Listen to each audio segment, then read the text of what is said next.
ఇవన్నీ రిపోర్ట్లో వాళ్ళు డిస్క్లైమర్స్ కింద రాసినారు. ఇదేదో ఖచ్చితమైన రిపోర్టా అంటే అది కాదు. మరి ఇవన్నీ తెలిసి చంద్రబాబు నాయుడు కావాలని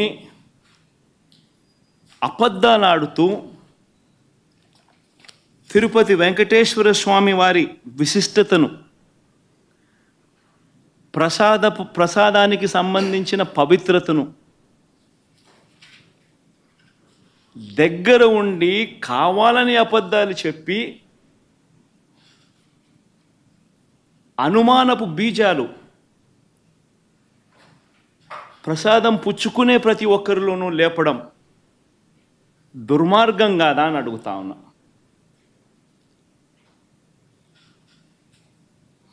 అపవిత్రం కాదా అని అడుగుతా ఉన్నా. నీ రాజకీయ స్వార్థం కోసం వెంకటేశ్వర స్వామి ప్రతిష్టను దిగజారుస్తూ ఉన్నావు. నీ రాజకీయ స్వార్థం కోసం వెంకటేశ్వర స్వామి ప్రసాదానికి సంబంధించిన విశిష్టతను దిగజారుస్తూ ఉన్నావు. జరగనిది జరిగినట్టుగా, యానిమల్ ఫ్యాట్తో తయారు చేసినట్టుగా ఒక అబద్ధాన్ని ప్రచారం చేస్తూ ఉన్నావు.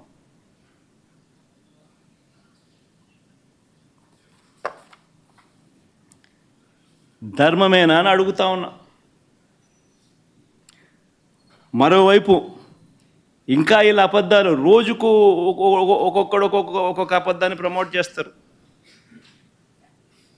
ఈ మధ్యకాలంలోనే ఇంకొక అబద్ధాలను వీళ్ళు ప్రమోట్ చేస్తూ నందిని బ్రాండ్ను కూడా వాడడం లేదని అంటాడు.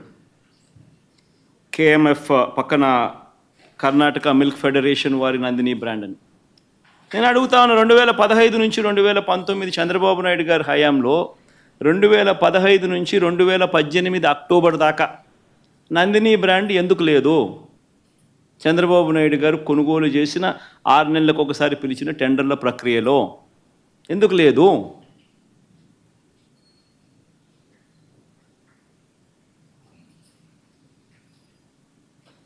నందిని వాళ్ళు కూడా అప్పుడప్పుడు పార్టిసిపేట్ చేస్తారు, అప్పుడప్పుడు పార్టిసిపేట్ చేయరు.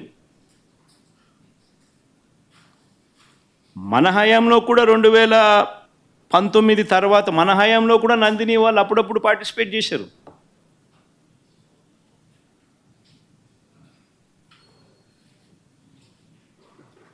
రేటు ఇంకోటి అంటాడు, 320 రూపాయలకి నెయ్యి ఎట్టు వస్తుందని. ఇంకా ఆశ్చర్యకరమైన విషయం అండి, నాకు అర్థం కాల. చంద్రబాబు నాయుడు గారి హయాంలో 2015 నుంచి 19 వాళ్ళు ప్రొక్యూర్ చేశారు కదా నెయ్యిని. టెండర్లు పిలిచి ఇదే మాదిరిగానే ఈ టెండర్ల ద్వారా ప్రొక్యూర్ చేశారు కదా. ఏ రేటుకు ప్రొక్యూర్ చేసినారు? అదే క్వాలిటీ నెయ్యే కదా ఇప్పుడు కూడా. అప్పుడు అదే క్వాలిటీ, ఇప్పుడు అదే క్వాలిటీ. దశాబ్దాలుగా నెయ్యి క్వాలిటీ అదే, కొత్తగా మారింది ఏమీ లేదు. అవే ఆవులు, అవే డైరీలు, అవే ఆవులు, అవే పాలు, అవే నెయ్యి, అదే క్వాలిటీ. ఆ క్వాలిటీ ఉంటే తీసుకుంటారు, లేకపోతే తీసుకోరు. చంద్రబాబు నాయుడు హయాంలో నెయ్యి ఏ రేటుకు కొన్నారు?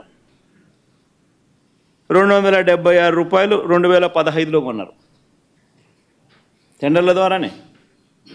2019 జనవరిలో, అంటే ఆయన చివరి దాంట్లో 324 రూపాయలు కొన్నారు. మరి అదేటప్పుడు ఇక్కడ 320 కొంటే తప్పేముందయా? ఉన్న రేట్ అది. వాళ్ళ టెండర్లలో వాళ్ళు కోట్ చేసినారు, L1 కింద ఎవడైతే వాళ్ళకి ఇచ్చినారు. ఏం తప్పు జరుగుతూ ఉంది? నీ హయాం అంతా ఇదే రేట్లతోనే జరిగాయి, కొనుగోలు చేశారు. మరి ఇప్పుడు కూడా అదే రేట్లతోనే కొనుగోలు జరుగుతూ ఉంది. కేవలం చంద్రబాబు నాయుడు ఇప్పుడు ఆయన హెరిటేజ్ పాలను కార్టెల్ ఫామ్ చేసి నెయ్యి రేట్లు పెంచేసి ఆ కార్టెల్లో చంద్రబాబు నాయుడు హెరిటేజ్ కంపెనీ లాభపడాలనే ఉద్దేశంతో కొత్తగా ఇప్పుడు రేట్లు పెంచడం కోసం అని చెప్పి కొత్తగా ఇప్పుడు మాట్లాడుతూ ఉన్నాడు చంద్రబాబు నాయుడు. అదే క్వాలిటీ నెయ్యి, అయ్యే స్పెసిఫికేషన్స్ నువ్వు అడిగేది. దశాబ్దాలుగా నువ్వు అయ్యే స్పెసిఫికేషన్స్ అడుగుతున్నావు. అవే స్పెసిఫికేషన్స్ అప్పుడు అడుగుతున్నావు, అవే స్పెసిఫికేషన్స్ ఇప్పుడు అడుగుతున్నావు. అదే క్వాలిటీ అప్పుడు అడుగుతున్నావు, అదే క్వాలిటీ ఇప్పుడు అడుగుతున్నావు. తిరుపతి లడ్డు అన్న విశిష్టత మనం చాలా గొప్పగా చెప్పుకుంటాం. తిరుపతి లడ్డు టేస్ట్ చాలా బాగుంటుంది అని.